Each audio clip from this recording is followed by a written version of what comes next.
सुदामा जी बोले देवी बचपन के मित्र, अरे देवी मेरा लंगोटिया यार है, मेरे साथ बचपन में पढ़ा है। अच्छा महाराज, तो कभी आपका मन नहीं होता कि आप उनसे मिल आओ एक बार जाकर के? सुदामा जी बोले देवी तुम तो जानती हो, किसी भी मंदिर में जाओ, किसी मित्र के घर जाओ, किसी गुरु के पास जाओ, किसी ब्राह्मण के घर जाओ तो देवी खाली हाथ नहीं जाते, मैं क्या लेकर के जाऊं? उसी समय सुशीला ने सोचा मौका बहुत बढ़िया है, बोले महाराज आप बैठो, मैं कुछ व्यवस्था करती हूँ। और सुशीला 4 घरों में गई हैं और 4 घरों से 4 मुट्ठी चावल मांग करके ले आई। चाहती तो एक घर से भी ला सकती थी चावल मांग करके, लेकिन 4 घरों से लेकर के आई।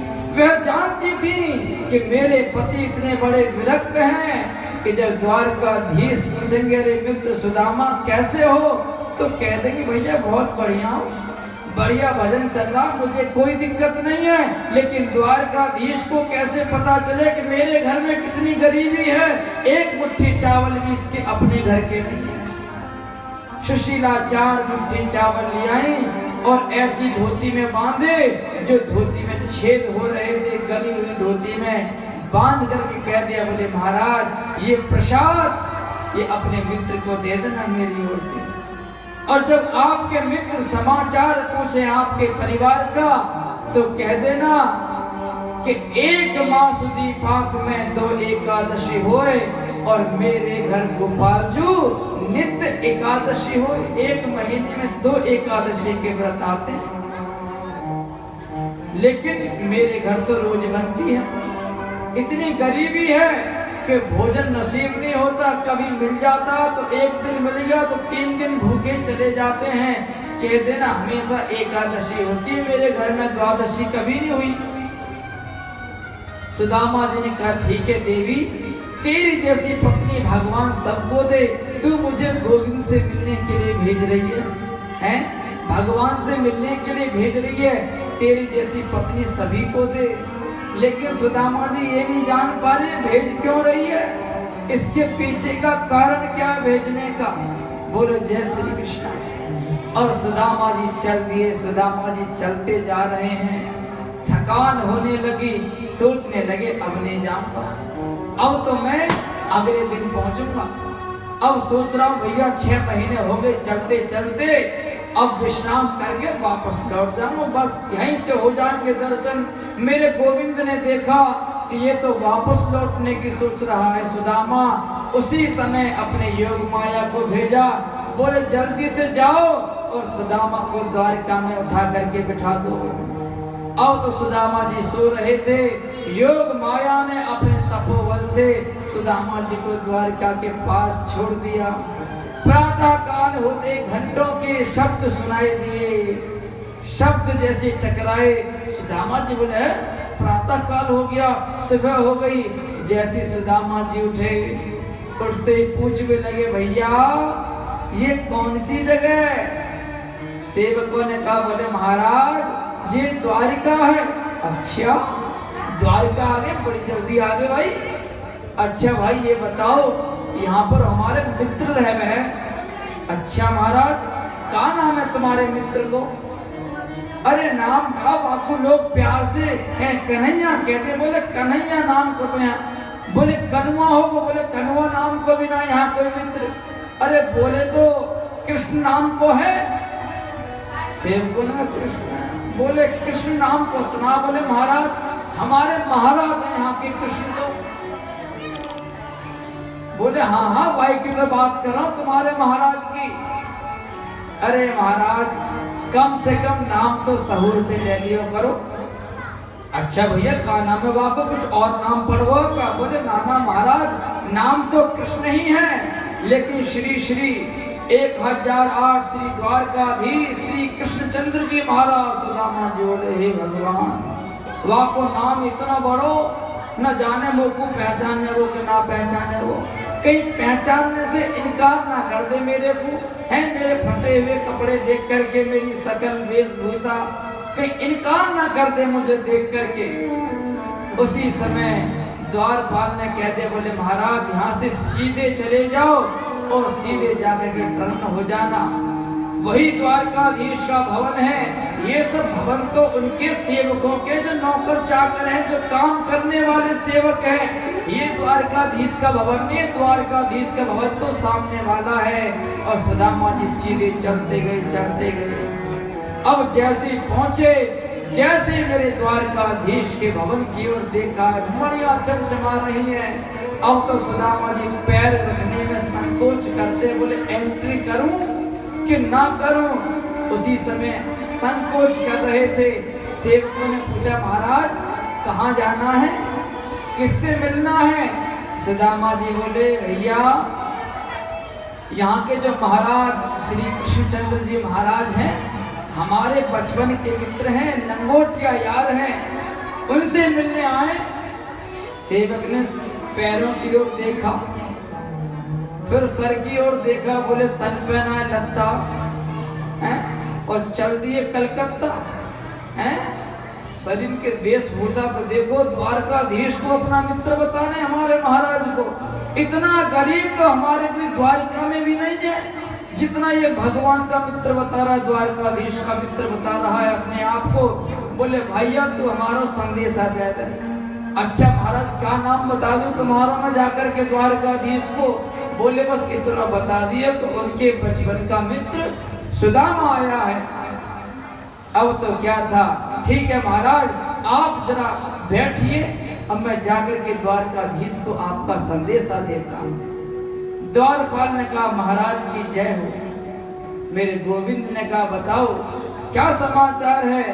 और द्वारपाल अपने शब्दों में कहता, बोले महाराज एक ब्राह्मण आया है, अद्भुत ब्राह्मण है, उसके चेहरे पर तो अद्भुत तेज है, लेकिन शरीर की वेशभूषा कुछ अलग है। अच्छा कैसी वेशभूषा है? तब द्वारपाल ने बताया कि शीश पगान जगा तन पे, प्रभु जानी को आही बसो के ही ग्रामा, धोती फटी सी लटी दुपटी, और पाय उपा नहीं की नहीं सामा, द्वार खड़ो तुझे दुर्बल एक, रहो चकिसो वसुधा विरामा, और पूछत दीन दयाल को धाम, बतावत आपन नाम सुदामा। जैसे ही मेरे गोविंद ने सुना सुदामा, सुदामा, उसी समय मेरे गोविंद अपना सिंहासन छोड़ करके अपना पीतांबर भी डालना भूल गए कि मुझे पीतांबर कंधे पर डालना है। सीधा सुदामा सुदामा सुदामा सुदामा कहते हुए सीधे बाहर निकल गए। सेवकों ने कहा कि महाराज की कंफ्यूज तो नहीं हो गए कि किसी और को सुदामा समझ बैठे हो? लेकिन जैसे मेरे द्वारकाधीश सुदामा जी के पास गए, सुदामा जी तो बैठे बैठे सोच रहे हैं तारीखे ने पहचान तो लियो हो, हैं सोच रहे हो कौन सुदामा, कैसो सुदामा। और जैसे ही मेरे गोविंद को आते हुए देखा कि सुदामा जी तुरंत मेरे गोविंद के हृदय से लिपट गए और मेरे गोविंद ने अपना रथ लगाया, बोले रथ लेकर के आओ, और रथ में बैठा करके मेरे गोविंद अपने भवन में ले गए। और भवन में ले जाकर के मेरे गोविंद ने अपने सिंहासन पर बिठा दिया। जो लोग श्री सुदामा जी का अपमान करते हैं, मैं देखता हूँ जागरणों में लोग झांकियां बनाते हैं, सुदामा जी में ऐसा धक्का मारते हैं कि सुदामा जी शंकर जी के पास जाके गिरते हैं, इतनी दूर से हैं। सुदामा जी को ऐसा दर्शाते जो सबसे बड़ा दरिद्री, सबसे बड़ा भुक्कड़ यही है। लेकिन प्यारे प्रभु प्रेमियों, और द्वारकाधीश के दरबार का इतने असभ्य हो सकते हैं? आज कलयुग चल रहा है, इस कलयुग में इतनी मजाल किसी की नहीं कि कोई ब्राह्मण किसी के दरवाजे पर पहुंच जाए और कोई धक्का दे करके भगा दे। आज इस कलयुग में ऐसा नहीं होता है। तो जरा कल्पना करो क्या द्वारकाधीश के दरबार इतने असभ्य हो सकते हैं कि किसी ब्राह्मण को धक्के दे करके भगा सकते हैं? और श्री सुदामा जी महाराज को मेरे गोविंद ने अपने सिंहासन पर बिठा दिया है। और सिंहासन पर बिठाने के बाद स्वयं चरणों में बैठे और माता रुक्मिणी से कहते हैं, हे देवी जल लेकर के आओ। माता रुक्मिणी सोचते हैं यहाँ पर लाखों नर नारी हैं, दास दासियां हैं, लेकिन गोविंद ने मुझे आदेश दिया है, लगता है कोई विशिष्ट हस्ती है, ये कोई विशेष है। तुरंत माता रुक्मिणी जल लेने के लिए गई हैं। सोने के कलश में जैसे जल लेकर के आई, इतने में तो मेरे गोविंद इतने भावविभोर हो गए कि मेरे गोविंद के नेत्रों से अश्रुओं की धार इतनी निकली, सुदामा जी के चरणों को देख करके आंसू रुक नहीं पाए। उन्हीं आंसुओं से ही श्री सुदामा जी के चरण धुल गए, सारी गंदगी छूट गई। मेरे गोविंद ने विचार किया कि मैं अपने मित्र के चरण धोने के लिए कौन सा जल लेकर के आऊं। अरे गंगा जी तो मेरे पैरों का ही तो धोवन है, विष्णु के चरणों से निकली है, तो अपने चरणों तक तो मैं ब्राह्मण के चरणों पर नहीं डाल सकता। इसलिए मेरे गोविंद ने अपने नेत्रों के जल से ही सुदामा जी के चरणों को धो दिया और सुदामा जी को नए नए वस्त्र आभूषण पहनाए, पंचामृत से स्नान कराया, दूध दही घी से स्नान कराने के बाद मेरे गोविंद ने नए नए वस्त्र आभूषण पहनाए सुदामा जी को और कहा, मित्र अब तुम प्रसाद ग्रहण करो। सुदामा जी बोले, लाला मैं अकेले प्रसाद ना खाऊंगा भैया, तो को मेरे साथ खाना पड़ेगा। यद्यपि भगवान खाना खा चुके थे, लेकिन फिर भी मित्र के कहने से कहीं मित्र को संकोच ना लगे, भगवान ने कहा, देवी दूसरी थाली भी सजा करके लाओ प्रसाद की। और भगवान ने अपने मित्र के साथ प्रसाद खाया। लेकिन मेरे गोविंद देख रहे हैं कि मेरा मित्र कुछ संकोच कर रहा है। मेरे गोविंद ने सोचा कुछ हंसी मजाक की जाए। मेरे गोविंद ने कहा, मित्र ये बताओ तुमने शादी करी कि नहीं करी?